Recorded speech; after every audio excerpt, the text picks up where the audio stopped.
तुम्हें कितनी बार बताया है, मेरे तैयार होने से पहले मेरा नाश्ता तैयार हो जाना चाहिए। शादी के 25 साल बाद भी मुझे क्या बार बार एक ही बात बतानी पड़ती है। लता, तुम्हें क्या, तुम तो आराम से घर पर रहोगी, मुझको काम पर जाना है पड़ता है। तुम हो कि हमेशा बेवकूफ़ जैसी हरकत करती हो। अगर तुम यह जानबूझकर करती हो तो याद रखना, मुझसे बुरा कोई नहीं होगा। आज भी प्रशांत का पारा चढ़ा हुआ। इनका कटुट शब्दों द्वारा अपना गुस्सा उतारते हुए गीला तौलिया कुर्सी पर फेंकते हुए प्रशांत गुस्से से लता की तरफ देखने लगा। लता के लिए प्रशांत का ये बेवजह गुस्सा कोई नई बात थी। वह अपनी 3-4 बार ऐसे ही लता पर बरस पड़ा। पहले पहले लता उसका विरोध किया करती थी, लेकिन जब सालों तक प्रशांत को कोई बदलाव नहीं दिखा तो लता ने खुद को ही बदल दिया। अब प्रशांत को कुछ भी कहने से लता को कोई फर्क नहीं पड़ता। प्रशांत की हर बात को वो चुपचाप सिर से नीचे झुककर सुन लेती थी। शादी के 5 साल तक लता ने मेरी कोशिश की थी कि प्रशांत को बदला जाए, लेकिन फालतू का गुस्सा करना और बाद में लता को भला बुरा करना, ये मानना जैसे कि उनकी आदत बन गई थी। कोई भी वादा विवाद होता है तो प्रशांत सीधा लता को ही बोल देता, अगर मैं तुम्हें अच्छा नहीं लगता हूँ तो क्या नहीं चली जाती है मायके, क्यों रहती हैं मेरे साथ। इतना सब कुछ होने के बावजूद लता प्रशांत से साथ रहती थी, क्योंकि उनसे अपनी बेटी की फिक्र थी और वह जाती भी थी तो कहाँ अपने बूढ़े हो चुके थे माँ बाप।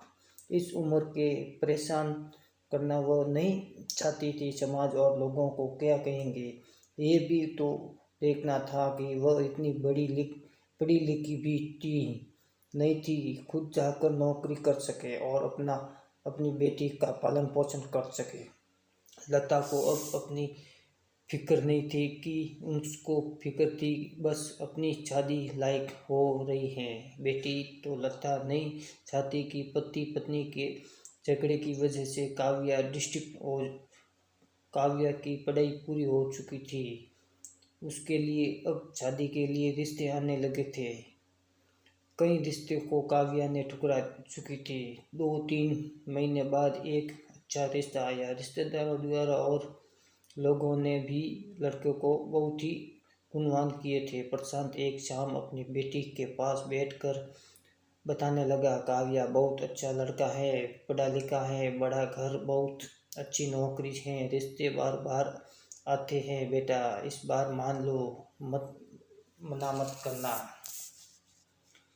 काव्या अपने पिता से ज़्यादा बात नहीं करती थी, शायद डरती थी या शायद नफरत करती थी, लेकिन वह आज अपनी पूरी हिम्मत इकट्ठा कर बोली, मुझे अभी शादी नहीं करना है पापा, मैं नौकरी करना चाहती हूँ, अपने पैरों पर खड़ी होना चाहती हूँ।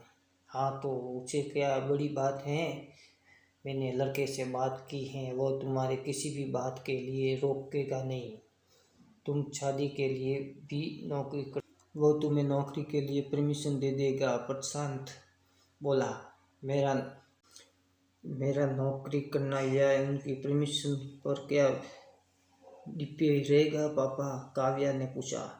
मैं कह रहा हूँ ना, तुम्हें किसी भी चीज़ की कमी नहीं होगी, वह ऐसे ही रिश्ते बार बार नहीं आते, इसे ठुकराना मत, बहुत कुछ रहेगी तुम्हें वहाँ। प्रशांत बोला, पापा क्या उतनी खुशी रहेगी जितनी मम्मी को इस घर में खुशी है, काव्या ने तंज कसते हुए कहा। आज तुम्हारी जुबान कुछ ज़्यादा नहीं चल रही, प्रशांत गुस्से से आंखें बड़ी बड़ी करते हुए बोला।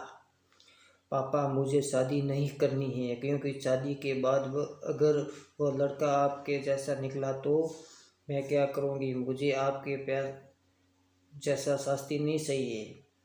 बिना बात के झुके हुए हमेशा सिलाई, मुझे कुछ भी अपनी पसंद का लेना हो तो 10 बार सोचना पड़ता था, नाराज ना हो चाहे मेरी तबीयत कैसे भी हो, परवाह ना हो, और रोटी थोड़ी सी मोटी बन जाए तो घर सर पर उठा ले, उसकी चेकबुक ना मिले तो भी मेरी ही दोषी निकले, और हर छोटी छोटी बात पर मुझे मायके जाने के लिए कहे। काव्या अपना दिल खोल कर बोली।